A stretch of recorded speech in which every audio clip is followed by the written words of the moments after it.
ఈ పూలు చూడమ్మా. హలో చూడండి సార్, అన్ని లేటెస్ట్. నాకు నచ్చితే లాభం మా సీతకి. సారీ, మీకు ఇంట్రడ్యూస్ చేయలేదు కదా, నా కాబోయే భార్య, my would be wife. Hello Kumar. Hello, hi hi. My wife mister Gopalakrishna. Oh congratulations, congratulations. Come on come on come on, meet my wife. Namaste. Oh I'm sorry, my would be wife. I see. How are you, Miss Gopal Krishna?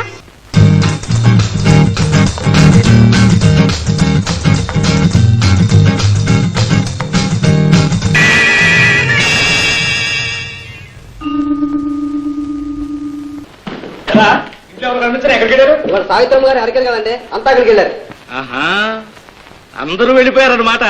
మరి నువ్వు వెళ్ళేదరా? ఇల్లు ఎవరు చూసుకుంటారు బాబు? నేను చూసుకుంటాలే. ఇదిగో చూడు, 5 రూపాయలు తీసుకుని మిలిటరీ హోటల్కి వెళ్ళి కడుపు నిండా ఫోన్ చేసి 2 సినిమా కూడా చూసుకుని ఆ తర్వాత వచ్చా. మరి బాబు గారు నేను చెప్తాలే, కొట్టేవలే ఛాన్స్ పో. ఆ సినిమా ఇంకో సినిమా ఇంకోటి ఏడి చూసా.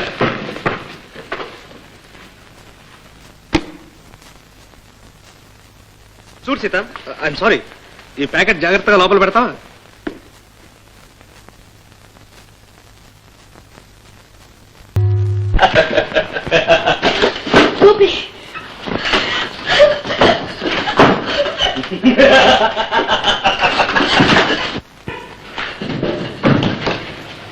గోపి, అడుగు ముందుకేసావో.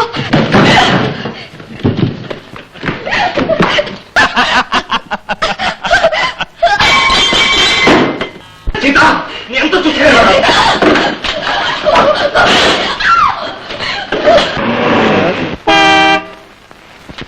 సీత, వాళ్ళు వచ్చారు కనుక బ్రతికిపోయావు, కానీ జీవితం అంతా తప్పించుకోలేవు.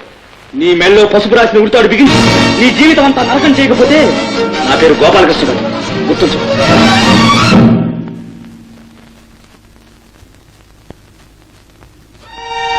సీత, సీత.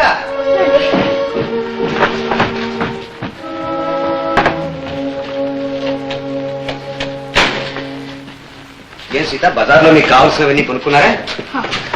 హరికథ బాగా జరిగిందాక? నాకేం తెలుసు, విన్నవాళ్ళే చెప్పాలి. ఎంత బాగుందో అక్షరాల్లో చెప్పాలంటే అదే ఒక పెద్ద హరికథై కూర్చుంటుంది.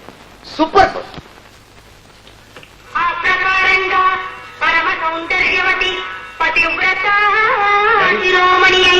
నా ఫ్రెండ్ మ్యారేజ్ ఈ రాత్రి బయలుదేరుతున్నాను. కారులోనా? అవునండి.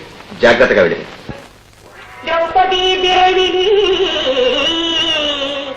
ఏకాంతంలో ఉండగా బలాత్కరించదలచి నీచ కీచకుడు. రా సీత, ఒక మహాసాధ్యుని మానభంగం చెయ్యాలనుకునే ఈ కీచకుడికి ఆ నరకంలో విధించే శిక్ష కూడా చాలదనిపిస్తుంది. ఏమంటాం? కాదంటాను. ఎందుకని? ఆడదాని ఒంటరితనం, నిస్సహాయత అతనికి అవకాశం ఇచ్చాయేమో. లేకపోతే ఆమె జీవితంలో అంత కల్లోలం జరిగుండేది కాదంటావా? అవును బాబు, భర్త సరసన ఉన్న ఆడదాన్ని ప్రయత్నించిన కన్నెత్తి కూడా చూడలేకపోయేవాడు ఆ కీచకుడు. ఆడదానికి మాంగల్యం, భర్త నీడ, అన్నిటి నుంచి కాపాడే రక్షణ బాబు. కీచకుని గురించి చాలా ఆలోచించావన్నమాట. కాదు బాబు, మాంగల్యం గురించి చాలా ఆలోచించుకున్నాను. తీసుకోండి. సీత, నీ చేత ఇలా సేవ చేయించుకునేందుకు నేనెంతో పుణ్యం చేసుకున్నాను. ఆ పుణ్యం నాదండి. ఆ పుణ్యం జీవితాంతం నాకు దక్కేటట్టు చేయమని అడగటానికే వచ్చాను. సీత, అవునండి, ఆ కథలో ఆడదాని మీద మీకేమాత్రం జాలి ఉన్నా నా కోరిక మన్నించండి. ఏమిటి సీత నువ్వు అంటున్నది? నేను కాలం మారింది, మనుషులు మారారు, కానీ ఆడపిల్ల కథ ఆనాటికి ఈనాటికి ఇంకా మారలేదు బాబు. ఆనాడు ద్రౌపది భర్తను శరణొచ్చింది, ఈనాడు ఒక భర్త కావాలని మిమ్మల్ని శరణు కోరుతున్నాను. ఇప్పుడు నీకు వచ్చిన కష్టమేమిటి సీత? నాతో చెప్పు. మా గోపిని చేసుకోవటం నీకు ఇష్టం లేదా? చెప్పు సీత, నేను దగ్గరుండి నీకు ఇష్టమైన పెళ్లి జరిపిస్తాను. నా జీవితం ఈ ఇంటితోనూ మీతోనూ ఇలా ముడిపడ్డమే నాకు ఇష్టం కాదనకండి బాబు. సీత, సీత, నీ మెళ్ళో తాళి కట్టి నా చేతులారా నీ జీవితాన్ని సర్వనాశనం చేయలేను. ఇది అన్యాయం సీత. కాదండి, ఇది నేను కోరే న్యాయం, మనసారా కోరుకుంటున్న జీవితం. సీత, భర్తగా నీకు రక్షణ ఇవ్వగలనే కానీ మరే సుఖాన్ని ఇవ్వలేను సీత. ఇప్పుడు నాకు కావాల్సింది ఆ రక్షణే బాబు. ఈ ఇంటిని నా దేవాలయంగా చేసుకోనివ్వండి. మిమ్మల్ని ఆరాధించుకుంటూ మీ నీడలో బ్రతకనివ్వండి. కాదంటారా?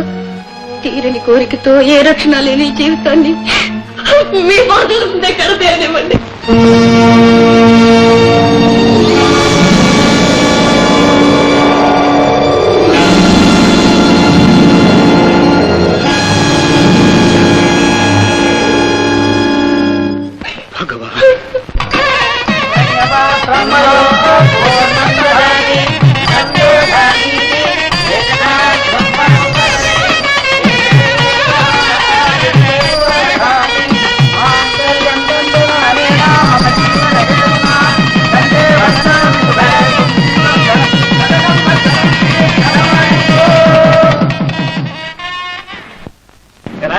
నేను వెళ్ళరానా?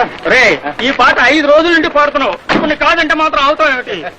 అది కాదురా, చెప్పావుగా, అక్కడ పాపం ఆ సీతాదేవి, ఇక్కడ పాపం నువ్వు. నీ విరహ బాధ చూస్తున్నానుగా. ఎందుకు పెళ్ళిప్పుడురా? మన ఇంట్లో అడుగు పెట్టడం మా అంగళ్యం తంతు నానేనమ్మా. ఎందుకు తొందరగా ఒప్పేసుకుందా? అది ఒప్పుకుంటుందా? దాన్ని బాబు ఒప్పుకుంటాడా? ఒప్పించింది ఎవరు? ఈ గోపాలకృష్ణ. రే,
ఆనాడు నా మెళ్ళు పసుపు రాసిన ఉరితాడు బిగించి నా జీవితం సర్వనాశనం చేస్తానని బెదిరించావే.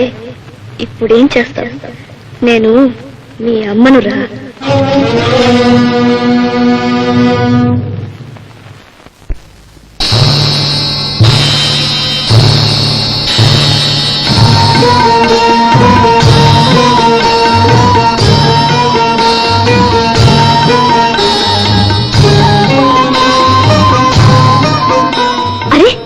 నువ్వా బాబు? ఎంతసేపు వచ్చి పేదూరు పెళ్లికని వెళ్ళి నళ్ళుండిపోయావే. నువ్వు పెద్ద కారు ఎత్తుకెళ్ళావా? ఏమైందో ఏమిటో మీ నాన్నగారు ఎంత కంగారు పడిపోయారో. పోలే, క్షేమంగా తిరిగొచ్చావు. వెళ్ళి స్నానం చెయ్యి, అలసిపోయి ఉంటావు.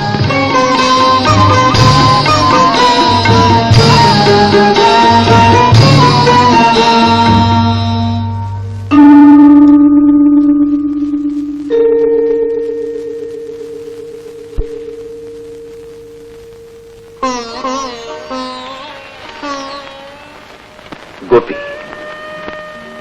నువ్వు వెళ్ళాక ఇక్కడ ఏం జరిగిందో ఈ పాటికి గ్రహించే ఉంటావు. ఎవ్వరూ ఊహించని విధంగా అదొక దైవ నిర్ణయంగా జరిగిపోయింది.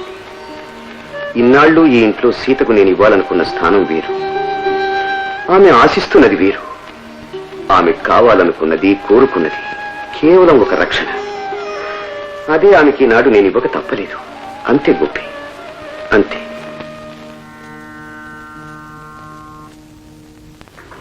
అయ్యో, మీరు ఇంకా ఇక్కడే ఉన్నారా? రామారావు గారు ఇప్పటికి 3 సార్లు ఫోన్ చేశారు. ముహూర్తం వెళ్ళి దాటిపోతుంది కూడాను. వెళ్ళండి. చూడండి, వెళ్తూ వెళ్తూ దారిలో బాబుకు చిన్న వెండిగిని పట్టుకెళ్ళండి. చిన్నతో వెళ్తే ఏం బాగుండదు. మరి భోజనాల సంగతేనా? వాళ్ళు బలవంతం పెట్టినా మీరు మాత్రం ఉండద్దు. అట్లా వంటలవి మీకు పడవకూడను. ఏమిటి నువ్వు రావట్లేదా? నేనెలాగొస్తానండి? ఇప్పుడేగా బాబు వస్తా. బాబు మీరు బయలుదేరండి. బాబు నువ్వు తొందరగా స్నానం చేసి బట్టలు మార్చుకుంటా. టిఫిన్ రెడీ చేస్తా.